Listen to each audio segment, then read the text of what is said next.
Bonjour et bienvenue. Aujourd'hui, on va plonger dans un univers absolument fascinant, l'architecture de la psyché humaine, telle que l'a vu l'un des plus grands pionniers de la psychologie, Carl Gustav Jung. Considérez ça comme un voyage au cœur de nous-mêmes, pour découvrir le concept qui est vraiment au centre de toute sa pensée, le soi. Alors, on commence direct avec une question qui a l'air toute simple. Qui êtes-vous, mais vraiment?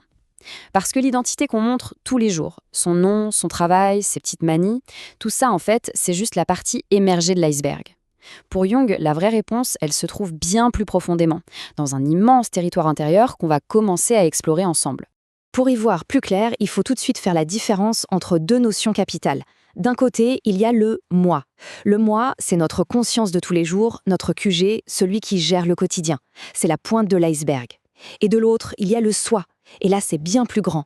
Le soi, c'est l'iceberg tout entier, notre personnalité complète, avec la partie visible, le moi, et bien sûr l'énorme masse immergée, l'inconscient. Donc voilà, pour vraiment se connaître, il faut oser regarder sous la surface de la conscience. C'est là que la véritable aventure commence.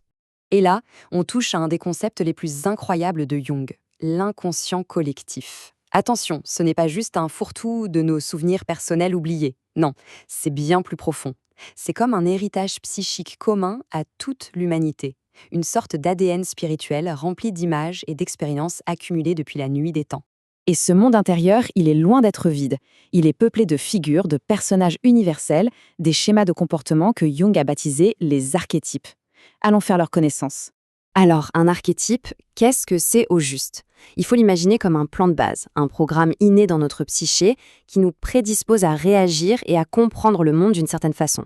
On pense aux héros, à la mère, aux sages. Ces grandes figures, on les retrouve dans toutes les cultures, dans tous les mythes, parce qu'elles sont, en quelque sorte, gravées en nous. Le premier personnage qu'on croise souvent sur ce chemin, c'est l'ombre. Alors non, ce n'est pas le côté obscur ou le mal, c'est plutôt tout ce qu'on n'aime pas trop chez soi, nos faiblesses, nos défauts, tout ce qu'on a tendance à cacher sous le tapis. Et le point crucial, c'est que faire face à son ombre, ce n'est pas une défaite. Au contraire, c'est le premier pas indispensable pour devenir une personne plus complète et plus honnête avec soi-même. Après l'ombre, on rencontre un autre duo fascinant, l'anima et l'animus. Pour faire simple, l'anima est la part féminine inconsciente dans la psyché d'un homme et l'animus la part masculine dans celle d'une femme. L'idée, ce n'est surtout pas de rejeter cette part de nous, mais au contraire de l'intégrer, de l'accueillir.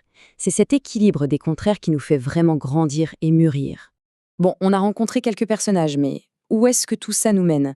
Eh bien, vers la destination finale, l'archétype des archétypes, celui qui organise tout le reste, le soi. Ce n'est pas juste un personnage de plus, c'est le grand chef d'orchestre de notre monde intérieur. Et cette idée, elle dit tout. Le soi, ce n'est pas juste le noyau de notre personnalité, c'est le noyau et sa circonférence. Il est à la fois le point de départ de notre développement et son horizon, le grand principe qui cherche à tout unifier. D'accord, mais ce grand organisateur, le soi, comment il nous parle? Il ne va pas nous envoyer un texto?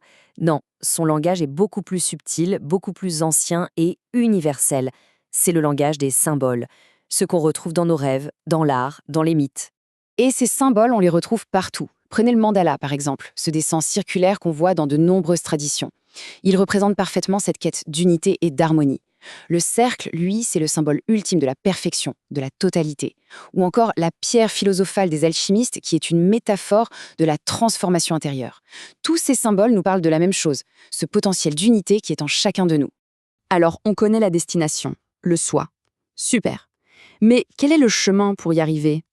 Jung a un nom pour ça, le processus d'individuation. Et attention, ce n'est pas une course, c'est le voyage de toute une vie. L'individuation, l'idée, ce n'est pas de devenir parfait, non. L'idée, c'est de devenir pleinement soi-même. Indivisible, unique et complet.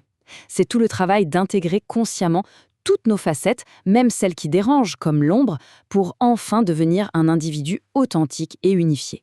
Et ce voyage, même s'il est unique pour chacun, il a quand même de grandes étapes, une sorte de carte. En général, tout commence par une prise de conscience plus aiguë du « moi ». Puis vient le moment, souvent difficile mais crucial, de la confrontation avec l'ombre.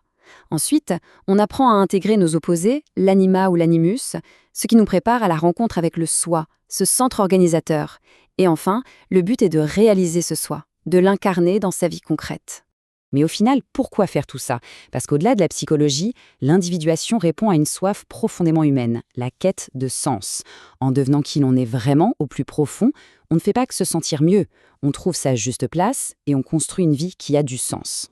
Bon, si on devait résumer tout ce périple en quelques points clés, qu'est-ce qu'on retiendrait? Premièrement, le moi, notre conscience, n'est qu'une petite partie du soi, qui est la totalité. Deuxièmement, sous la surface, il y a un inconscient collectif peuplé d'archétypes puissants. Troisièmement, le chemin pour unifier tout ça, c'est l'individuation, un voyage qui dure toute la vie. Et enfin, le but de tout ça, c'est de devenir un individu plus entier, plus authentique. Et on va finir là-dessus avec une question qui reste en suspens. Maintenant qu'on a jeté un œil à la carte, quelle région inexplorée de ce vaste monde intérieur? Quel personnage oublié attend d'être découvert? Comme le disait Jung, le plus grand et le plus important des voyages, c'est celui qui nous mène à nous-mêmes. Et ce voyage ne fait que commencer.